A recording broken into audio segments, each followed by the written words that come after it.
Notre invité ce matin, le professeur Alain Fischer. Bonjour. Bonjour. Alain Fischer, vous êtes professeur d'immunologie pédiatrique, chercheur en biologie, coordinateur de la stratégie vaccinale de l'État. C'est pas coordinateur, non? Exactement. Je préside le conseil d'orientation de la stratégie vaccinale. Mais bon, c'est pas très grave. C'est pas grave. Vous présidez le conseil d'orientation de la stratégie vaccinale de l'État contre la pandémie. En fait, vous coordonnez quand même cette stratégie vaccinale. Bien. La clé de la lutte contre la pandémie, c'est la vaccination. Tout le monde le dit. Tous les médecins le disent. Alors, j'ai plusieurs questions, de très nombreuses questions autour des vaccins, vous l'imaginez. Grâce aux vaccins, quand interviendra le début d'un retour à la vie normale? Alors, il faut un certain temps parce que pour que la vie redevienne normale, il faut que la circulation du virus ait franchement diminué et que les personnes les plus vulnérables, ça fait environ 20 millions de Français, soient protégées. En tous les cas, tous ceux qui le veulent, et je pense que l'immense majorité d'entre elles le veulent, et qu'il faut aussi qu'elles puissent être vaccinées. Peut-être on discutera de cela. Oui, on va parler de ça. J'imagine. Donc il faut un certain temps. Pour les personnes fragiles, d'ici fin mai, on ne devrait pas être loin du but. Pour faire diminuer la circulation du virus, il faut aussi que les plus jeunes, moins fragiles, mais qui disséminent le virus, forcément, le fassent cet été. Donc la vie à la normale, on arrive à l'été et l'automne. À l'été et l'automne. Une vie normale, l'été, l'automne. Bien, professeur Fischer. Oui, on est loin du mi-avril dont nous parlait Gabriel Attal pour le début d'un retour à la vie normale. Il a vraiment dit ça, je sais pas. Oui, il a vraiment dit ça. Oui. Début de retour. Début de retour à la vie. Oui, pas tout à fait. Oui, ça va pas tout à fait. Oui, enfin bon. Mais quand ressentirons-nous réellement l'impact de la vaccination? Alors, on le ressent dès aujourd'hui. Si on prend la situation des personnes très âgées en maison de retraite, vous savez, plus de 90% d'entre elles ont été vaccinées, ce qui est un beau résultat, parce que c'était pas facile. Eh bien, on sait aujourd'hui que le nombre de morts de personnes en maison de retraite provoquées par le Covid, bien évidemment, a franchement diminué. On observe aussi que pour les personnes âgées d'une manière plus générale, au-delà de 80 ans au moins, celles dont plus de 40% sont aujourd'hui vaccinées, le nombre de personnes hospitalisées diminue très franchement. Donc on observe des effets. Bien sûr, on n'en est encore qu'au début, mais ce sont des effets tangibles de la vaccination. Aujourd'hui, évidemment, ils sont contrebalancés par le variant dit britannique dont la contagiosité fait que malheureusement ça pousse vers plus d'hospitalisation, plus de malades et la nécessité de mesures. Mais quand même, pour ce qui est de la vaccination, on voit les premiers effets chez les personnes âgées. 4406 patients en réanimation, ça monte régulièrement. En 2020, il y a un an, nous vivions confinés pour freiner l'épidémie. Un an après, un an plus tard, 2021, nous ne devons surtout pas nous confiner pour freiner l'épidémie. Il va falloir qu'on comprenne ça et que... si, c'est ça, non, professeur? C'est pas tout à fait vrai. Oui, c'est pas tout à fait ça. Pas tout à fait, parce qu'aujourd'hui... Il faut vivre dehors ou vivre dedans?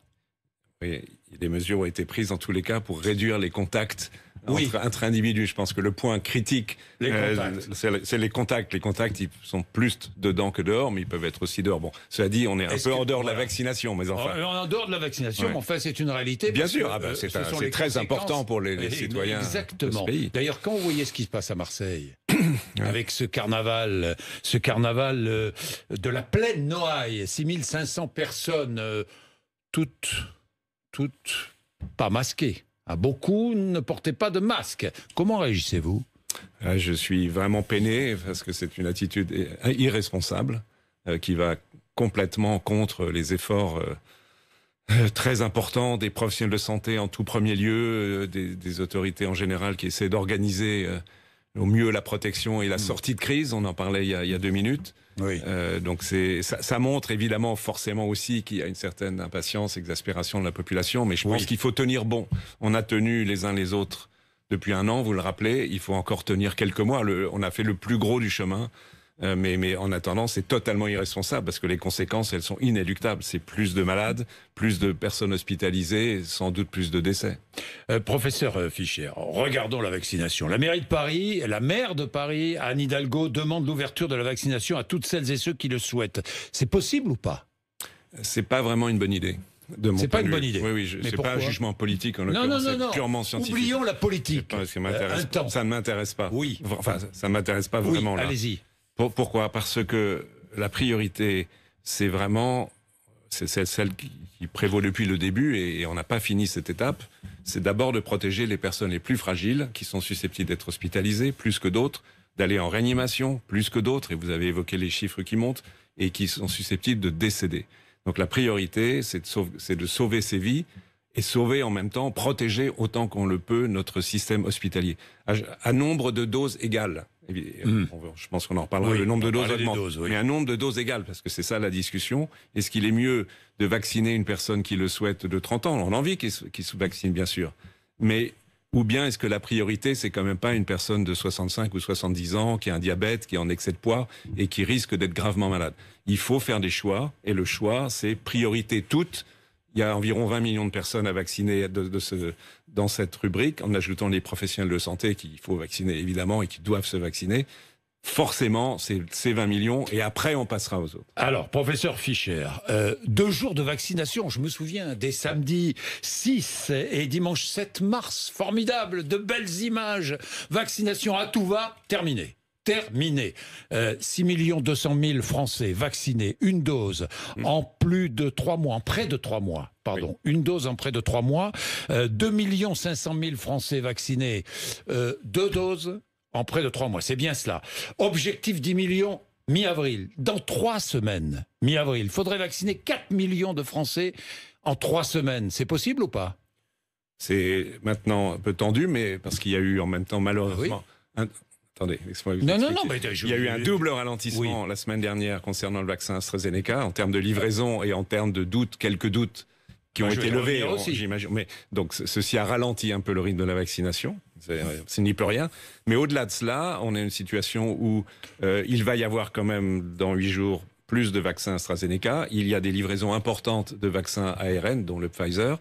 Et donc, avec la multiplication des capacités de vacciner chez les médecins généralistes, chez les pharmaciens, très important aussi, dans les centres et les grands centres, vaccinodromes entre guillemets, qui arrivent, ça va multiplier les possibilités. Médecine du travail, j'espère aussi à domicile pour les personnes en situation de mobilité réduite.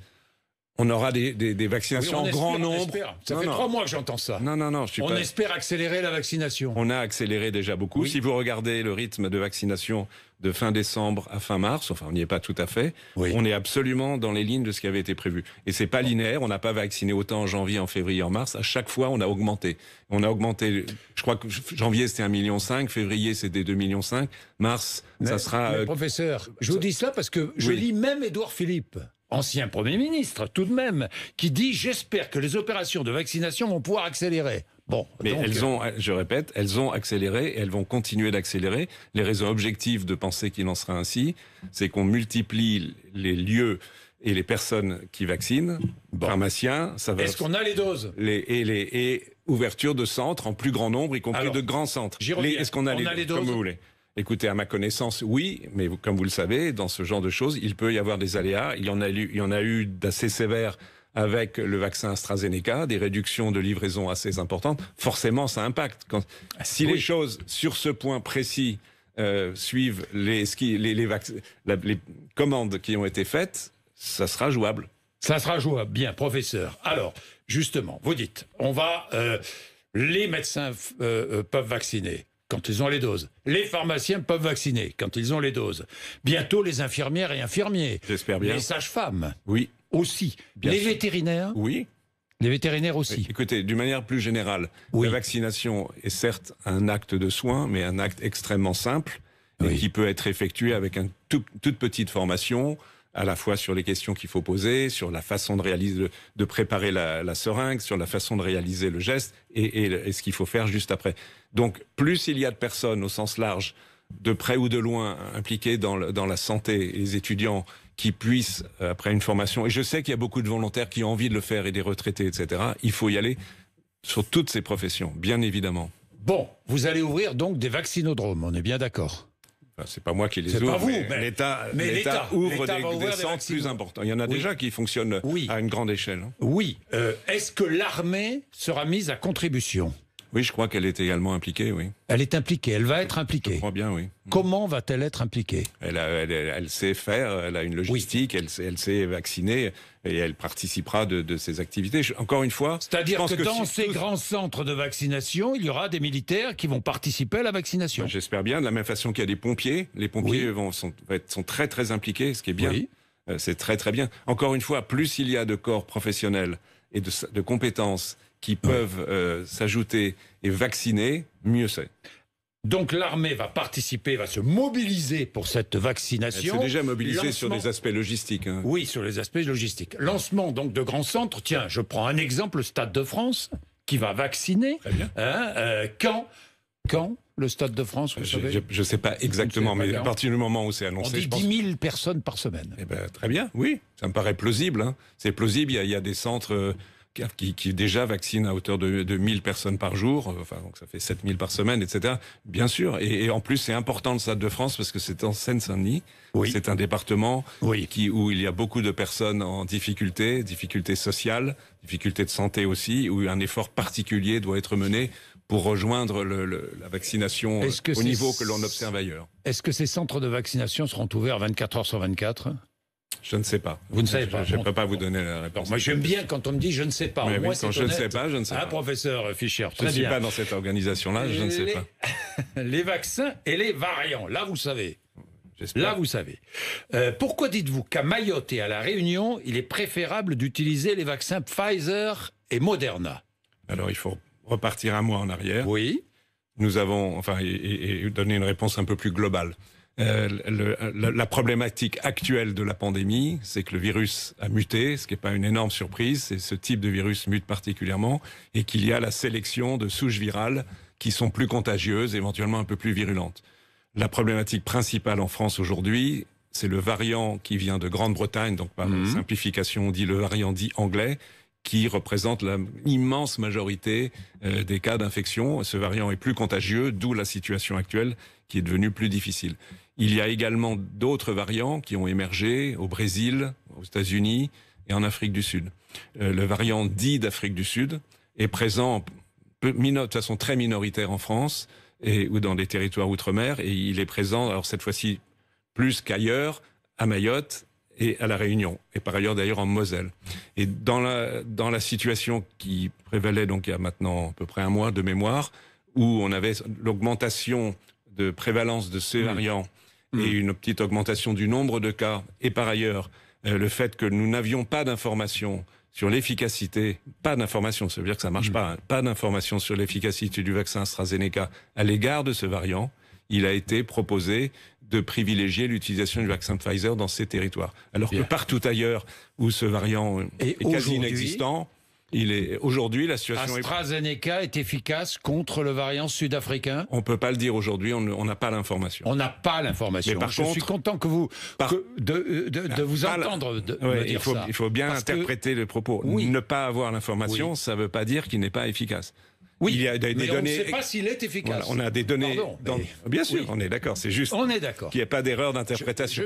En sachant que par ailleurs, il y a des données, il faut le savoir, chez l'animal, dans un modèle animal, le hamster, qui est un très bon modèle pour le Covid, où ce vaccin est efficace contre ce variant. Et le point le plus important, parce que sinon ça va semer le doute, c'est que dans l'immense majorité des territoires français, le variant sud-africain est ultra minoritaire et ne bouge pas. Le variant britannique a, entre guillemets, gagné la bataille des variants. Et à l'égard de ce variant-là, aussi bien les vaccins ARN, que le vaccin AstraZeneca, que l'AstraZeneca, ils sont très efficaces de façon égale. Ça, c'est le point important. Alors, je vais revenir sur AstraZeneca, parce que j'ai plein de questions à vous poser, mais tests salivaires dans les écoles primaires. Résultat, 500 cas pour 100 000. Au-dessus du seuil d'alerte. Donc, j'en parlais avec... Oui, professeur. J'en parlais avec le ministre de l'Éducation nationale vendredi. Les enfants peuvent transmettre aux adultes. Avoir un collégien chez soi accroît de 30% le risque d'infection. C'est ce que dit le professeur Fontanet. Pourquoi, alors, ne pas vacciner en priorité le personnel scolaire ? Alors, vous me reposez d'une façon un peu différente la question que vous m'avez posée tout à l'heure à l'égard de la population en général. Oui. C'est la même question. c'est que la philosophie qui prévaut, enfin la philosophie, l'idée, la stratégie qui prévaut en France et d'ailleurs dans les autres pays, là-dessus il n'y a rien de spécifique, c'est d'abord on protège les personnes fragiles. Les enseignants sont un petit sur-risque d'être infectés, mais heureusement pour eux, sauf cas particulier, mais s'ils ont un cas particulier qui les fragilise, alors ils entrent immédiatement dans la vaccination, bien sûr. Donc sinon, il faut rester sur cette ligne, d'abord les personnes fragiles, protéger l'hôpital, éviter les morts.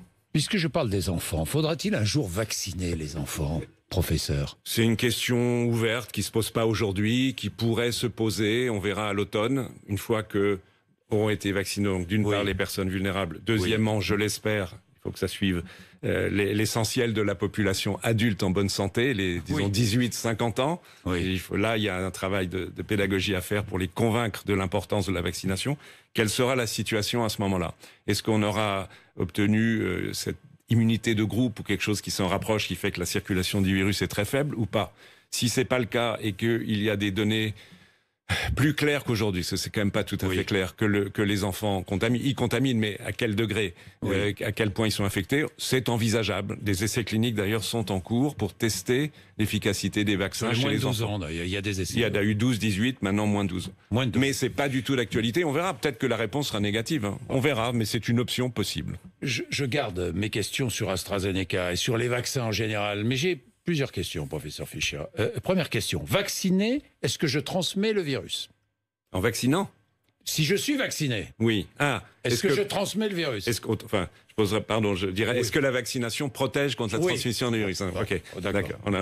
Alors, la réponse honnête, c'est qu'à la minute, on ne le sait pas encore, mais il y a un début de réponse à travers l'expérience en vie réelle, comme on dit en Israël. Comme vous savez, ils ont vacciné massivement leur population et ils ont montré, donc sur une étude comportant plus de 600 000 personnes, que les personnes vaccinées, lorsqu'on les teste pour rechercher du virus au niveau de par échouillon nasal dans le nez, on le trouve pas. Enfin, en tous les cas, très rarement. Ce qui n'est pas une démonstration, mais qui suggère qu'il y a un effet sur la transmission. Ce qui est une très bonne nouvelle, mais il faut la conforter, la consolider dans les semaines qui viennent par d'autres résultats. Autre question simple, je suis vacciné, est-ce que je peux être infecté? Alors, vous avez infecté en étant malade ou infecté tout court? Non, infecté tout court. Infecté tout court, c'est la même question. Parce que si on est infecté tout court sans être malade, c'est là qu'on peut transmettre. Oui, évidemment. Mais donc, je suis vacciné, est-ce que je risque d'attraper? Et est-ce que je risque une forme grave? Non. D'être malade? Non. Alors, forme grave, non. Forme grave, non. C'est la force du vaccin. Absolument. Ces vaccins sont remarquables. Oui, vous avez raison. C'est bien que vous ayez posé cette question. Ces vaccins sont remarquablement efficaces. Je dis ces vaccins puisque ce sont tous ceux dont nous disposons. Ils ne protègent pas à 100% contre la survenue d'une infection, mais quasiment à 100%, très très proche, à l'égard des hospitalisations. Et à nouveau, les données israéliennes sont superbes là-dessus. Les données en Écosse, en Angleterre, pour le vaccin AstraZeneca, sont tout aussi bonnes, y compris chez les personnes âgées. Alors, AstraZeneca, le vaccin n'a pas été administré en France entre lundi et vendredi. La vaccination a été ralentie, des rendez-vous ont été annulés. Principe de précaution, c'était une erreur ou pas? D'autres pays n'ont pas stoppé la vaccination avec AstraZeneca. Et d'autres continuent à la stopper. Donc on a toutes sortes de situations. Moi j'appelle ça plutôt analyse de risque. Oui. Il a fallu pendant quelques jours se poser et discuter, je pense qu'il faut exposer en quelques instants, c'est le fait qu'il a été observé chez des personnes relativement jeunes. Relativement jeunes, c'est entre 25 et 55 ans. Oui.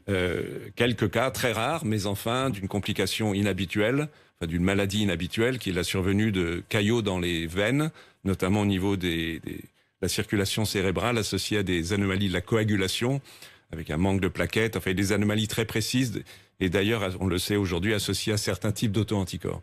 Donc cette situation, les Allemands l'ont montré dans les cas observés dans leur pays, est en petit excès, apparemment, en petit excès par rapport à ce qu'on attend dans la population générale. Vous savez, quand il se passe des événements inattendus après une vaccination, il faut toujours se poser la question de savoir est-ce que ces événements sont en excès par rapport à ce qui se passe dans la population non vaccinée. Il y avait un petit signal, comme on dit dans notre jargon.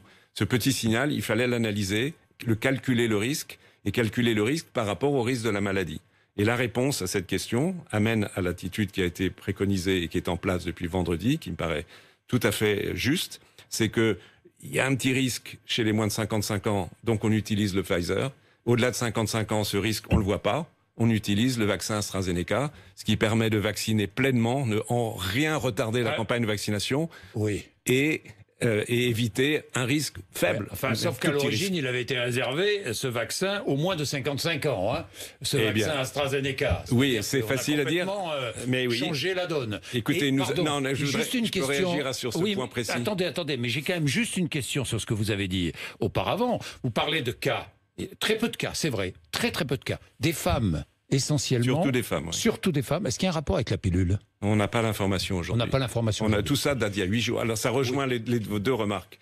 C'est que nous, la maladie est relativement nouvelle, la vaccination est nouvelle, même si elle a été très bien préparée, je le répète à chaque fois, parce qu'il ne faut pas croire que les choses ont été faites à la légère, mais on apprend en même temps. Et donc on s'adapte. Et le minimum des choses que l'on doit attendre des personnes qui analysent et des responsables politiques qui décident ensuite, c'est de s'adapter au mieux en termes d'analyse bénéfice-risque. Le bénéfice de cette vaccination, on l'a vu. Les risques, il y a un petit risque chez les personnes, vous avez raison, plutôt les femmes, mais globalement âgées de moins de 55 ans. On ne prend pas ce petit risque et on les prive pas de la vaccination, surtout pas, puisqu'ils ont accès au vaccin ARN. Et ceux ou celles qui ont reçu une première dose ? Qu'est-ce qui va se passer? Qui ont moins de 55 ans? Alors, on a à peu près 2 mois devant nous avant la seconde dose, puisque la seconde dose s'administre 12 semaines après la première. Dans les 2 mois qui viennent, au rythme où le travail se fait à l'échelle internationale, nous en saurons plus sur quelles sont les personnes à risque. Et probablement, la mesure actuelle, elle est transitoire. Je pense qu'elle va encore évoluer. Donc vous pourrez dire, mais encore une fois, vous changez. Elle va changer parce que les informations seront précisées et on pourra sans doute dire, voilà, telle ou telle population est à risque et d'autres ne l'est pas. Et à ce moment-là, on adaptera. Est-ce que les personnes ont leur seconde dose d'AstraZeneca ou bien le vaccin ARN? Pour la petite histoire, le ministre Olivier Véran, qui a reçu sa première dose il y a quelques semaines, se pose la question. Il nous pose la question. Mais la réponse au ministre, comme à toutes les personnes qui sont dans la même situation... Il se pose la question, oui. Tout le monde se pose la question. Et tout le monde se pose une autre question. Mais on aura une réponse. Et on a 2 mois devant nous pour préciser. Et la recherche scientifique va préciser les choses. Et tout le monde se pose une autre question. Les effets de la seconde dose. Parce que la seconde injection, on a vu que lors de la seconde injection de Pfizer, il y a eu des réactions un peu plus fortes. Les réactions sont... Oui, alors... Là, on parle pas... Oui, mais on parle pas de la même chose. Donc, ce sont les réactions... Dans les 48 premières heures, vous savez, on peut avoir un mot de tête, on n'est pas bien foutu, on a quelque chose qui ressemble à un syndrome grippal, qui n'est pas une grippe, mais qui y ressemble. C'est exact qu'avec le vaccin Pfizer, c'est un petit peu plus fréquent ou un peu moins rare, parce que franchement, il ne faut pas exagérer, après la seconde dose. Curieusement, parce qu'on ne comprend pas tout, loin de là, il faut être humble face aux observations, mais il est important de les collecter et d'assurer la surveillance de cette vaccination. Curieusement, avec le vaccin AstraZeneca, les manifestations type syndrome pseudo-grippal sont moins fréquentes lors des essais cliniques, c'était observé après la seconde dose qu'à la première dose. Et je voudrais rajouter aussi un point, c'est que toute cette histoire dont on parle, évidemment à juste titre, et c'est très important avec toutes les adaptations nécessaires, elle repose sur quelque chose qui fonctionne très bien, et qui est absolument indispensable pour que les gens puissent avoir confiance dans l'action. Ça s'appelle la pharmacovigilance. On a détecté en Europe, en France, en Allemagne, en Autriche et ailleurs, des événements très rares. Et c'est juste remarquable. Moi, je tire mon chapeau à toutes ces personnes qui sont impliquées dans ce travail, qui est un travail très difficile. Encore une fois, faire la part des choses entre ce qui est inattendu et éventuellement lié à la vaccination de ce qui ne l'est pas. Et c'est très important de savoir que ça existe et que ça va continuer, évidemment, avec toute la rigueur nécessaire. Alors, juste réponse très courte. Nous connaissons 3 vaccins aujourd'hui. Bientôt le 4e qui va arriver, Johnson & Johnson ou Janssen, comme on voudra. Première dose administrée quand? Johnson. Mi-avril, je pense. Mi-avril, première dose. Et ensuite, nous aurons quoi? Nous aurons CureVac, Novavax. Exactement, vous êtes très bien informé. Il y a encore donc 2 vaccins qui arrivent ensuite. CureVac est un 3e vaccin ARN qui vient d'une boîte allemande. Novavax, c'est une autre technologie, c'est protéines plus adjuvant, avec des résultats qui sont très encourageants des études publiées, qui devraient arriver vers juin. Donc ça va augmenter évidemment d'autant, très bonne nouvelle, le potentiel de vaccination et notamment de la population cet été. Dernière question. 425 millions de doses de vaccins ont été administrées dans le monde, chiffre qui date de samedi. 162 pays ont commencé leur campagne de vaccination. 58% des doses administrées l'ont été dans des pays à niveau élevé où n'habitent que 16% de la population mondiale. Alors, question toute simple, c'est ma dernière question, professeur Fischer. Est-ce que les pays riches devraient redistribuer une partie de leurs doses? Les ONG demandent 5% de ces doses. En tous les cas, c'est peut-être une solution. Ça me paraît pas absurde de le faire. Et d'une manière générale, au-delà de cette possibilité d'action, il faut tout faire pour qu'on puisse vacciner dans tous les pays. Et dans les pays où même la logistique du froid ne fonctionne pas bien, par exemple, il faudra utiliser les vaccins adénovirus, dont l'AstraZeneca, massivement. C'est absolument indispensable. Il y a des initiatives dans ce sens. Je pense COVAX, qui associe l'Organisation mondiale de la santé. Il en va de notre avenir ? Il en va d'abord simplement d'une vision juste, vision humaniste, et humaniste, vous avez raison, du monde. Et puis aussi, il va de notre avenir, parce que s'il persistait des foyers de virus dans tel ou tel endroit sur cette terre, on a un risque d'apparition de nouveaux variants qui reviennent en boomerang. Donc il a toutes les raisons de faire ces efforts par les différentes approches possibles. Merci, professeur Fischer, d'être venu faire le point ce matin sur RMC et BFM TV, 8h55.